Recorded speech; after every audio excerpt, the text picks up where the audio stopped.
Pamplona avanza hacia una ciudad más verde, más viva y más saludable. El Ayuntamiento de Pamplona apuesta por la renaturalización y la mejora de los espacios naturales urbanos para fortalecer los ecosistemas, adaptarse al cambio climático y cuidar la salud de quienes viven en la ciudad. El proyecto Runa 2025, financiado por la Fundación Biodiversidad en el marco del Plan de Recuperación, Transformación y Resiliencia, ha impulsado de forma decisiva esta transformación. Gracias a él, Pamplona cuenta con un plan de infraestructura verde y azul y una estrategia de drenaje sostenible que marcan el camino hacia una ciudad más resiliente. Runa 2025 proiektuak ibaien morfologia naturala berreskuratzea ahalbidetu du. Elortz ibaiko presa txikiak eta hondakinak kendu dira. Eta Arga ibaiaren gaineko presa eraitsi da Ilundaindarren errotaren eremuan. Hain zuzen, gaur egun ibai erreserba berri bat dago hor, biodibertsitatea laguntzen duena eta urrazpian geratzen ahal den eremua zabaltzen duena.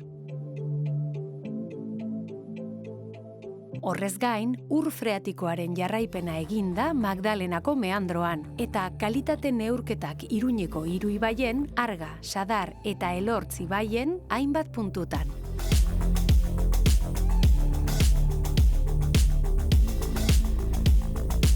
Horietan, hiriko ikastetxetako eta unibertsitatetako ikasleek parte hartu dute. Iruñeko ibaien uraren kalitatea hobetzeko protokolo batekin amaituko da. El proyecto Runa ha favorecido la biodiversidad del entorno fluvial con la revegetación de especies autóctonas en el Parque de Trinitarios y con actuaciones de control y erradicación de flora invasora.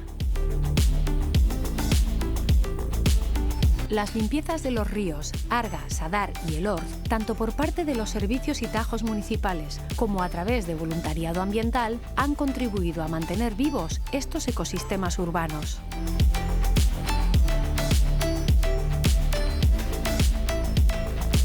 Y la naturaleza ha llegado también a los centros educativos públicos, con la renaturalización de los patios de las escuelas infantiles de Azpilagaña y Bustintxuri.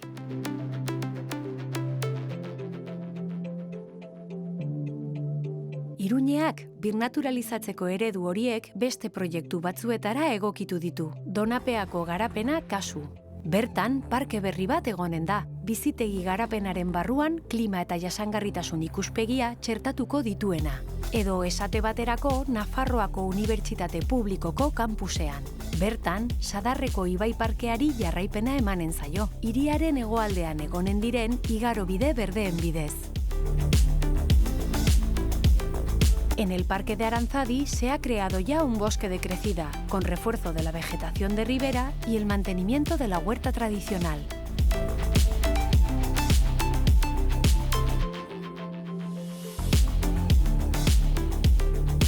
En el Parque de la Magdalena también se recuperará la actividad agrícola y se han incorporado zonas de drenaje urbano sostenible.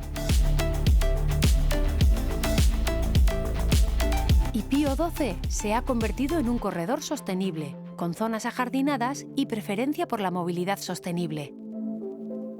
Runa 2025 proiektuaren bidez eta beste jarduketa horien bidez, Iruñea bere ibai inguruneak eta hiria oro har topagunerako leku bihurtzen ari da eta Iruña bizigarriagoa, bioanitzagoa eta jasangarriagoa finkatu du.